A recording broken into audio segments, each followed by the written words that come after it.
Brought to you by Baidyanath काऊ घी। बैद्यनाथ काऊ घी गाय का शुद्ध देसी घी जो आपकी इम्यूनिटी बढ़ाए। पटवारी, हाल ही में ये शब्द आपके कानों तक जरूर पहुंचा होगा। इसके इतने चर्चा में रहने की वजह बाद में बताएंगे। पहले तो सवाल यह है कि असल में ये पटवारी भला होता क्या है और इस नौकरी को पाने की होड़ आखिर क्यों है। पटवारी के बारे में जानने से पहले आपको इसके इतिहास के बारे में जानना जरूरी है। ऐसा कहा जाता है कि भारत में शेर शाह सूरी के समय में पटवार सिस्टम को लाया गया था। इनका मुख्य काम लेखा जोखा रखने का होता था। इनमें एक गांव में पैदा हुई फसलों और जमीन से जुड़ा लेखा जोखा शामिल था। ये गांव के लोगों से टैक्स और सिंचाई शुल्क भी वसूलते थे। शेर शाह सूरी के बाद मुगल काल में भी पटवारी की भूमिका काफी अहम मानी जाती थी। अकबर के दरबार में बाकायदा एक मंत्री पद हुआ करता था। लेकिन ये तो हुआ इतिहास। आज के समय में भी पटवारी का दबदबा लगभग कुछ कम नहीं है, मतलब एकदम वैसा ही है। गांव में इज्जत तो है ही, जरूरी कामों के लिए भी गांव के लोग पटवारी पर निर्भर होते हैं। मध्य प्रदेश के अलावा पंजाब, तेलंगाना और पश्चिम बंगाल में भी इन्हें पटवारी कहा जाता है। वहीं यूपी, उत्तराखंड में लेखपाल और गुजरात, कर्नाटका, महाराष्ट्र में इनको तलाटी कहा जाता है। ऐसा कहा जाता है कि गांव के लोगों के लिए पटवारी सरकार का सबसे करीबी नुमाइंदा होता है। पटवारी के पास सरकार के लिए डेटा तैयार करने की जिम्मेदारी होती है। इस डेटा के जरिए ही सरकार अपनी योजनाओं को गांव तक पहुंचा पाती है।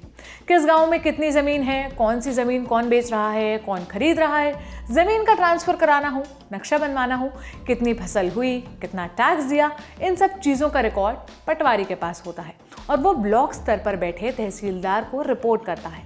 अब आते हैं उस सवाल पर कि आखिर इसकी इतनी चर्चा क्यों हो रही है। इसकी वजह है मध्य प्रदेश में हाल ही में हुई पटवारी भर्ती परीक्षा। जब से इसका रिजल्ट आया है तब से ये सुर्खियों में है। रिजल्ट में 10 में से 7 टॉपर्स एक ही एग्जाम सेंटर से हैं।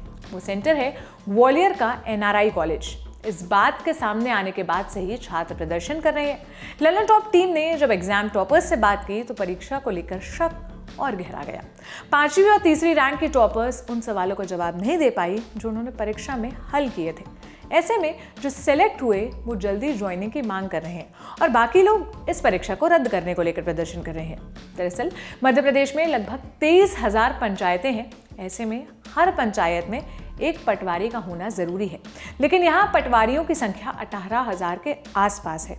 इसी के चलते मध्य प्रदेश सरकार ने इसकी वैकेंसी निकाली थी, लेकिन रिजल्ट में गड़बड़ी के बाद इसके प्रोसेस पर सवाल उठ रहे हैं। खैर, हम इस बात पर आते हैं कि आखिर पटवारी बनने को लेकर इतनी होड़ क्यों लगी है। एक वजह तो है सरकारी नौकरी और दूसरा इसका रुतबा। गांव में किसी पटवारी का आना मतलब सरकार के आने जैसा होता है। कई बार ऐसा देखने को मिलता है कि छोटे बड़े कामों के लिए पटवारी लोगों से पैसे लेते हैं। लोकायुक्त की टीम ने कई पटवारियों को रंगे हाथ पकड़ा है। ऐसे भी कई पटवारी पकड़े गए हैं जिनकी तनख्वाह तो 20,000 है, लेकिन उनके पास करोड़ों की संपत्ति निकलती है। अब वजह जो भी हो, पटवारी परीक्षा में लाखों छात्रों की भीड़ इसकी लोकप्रियता को जग जाहिर करती है। अब बाकी आप बताइए, आपका जब किसी पटवारी से काम पड़ा हो तो आपका एक्सपीरियंस कैसा रहा।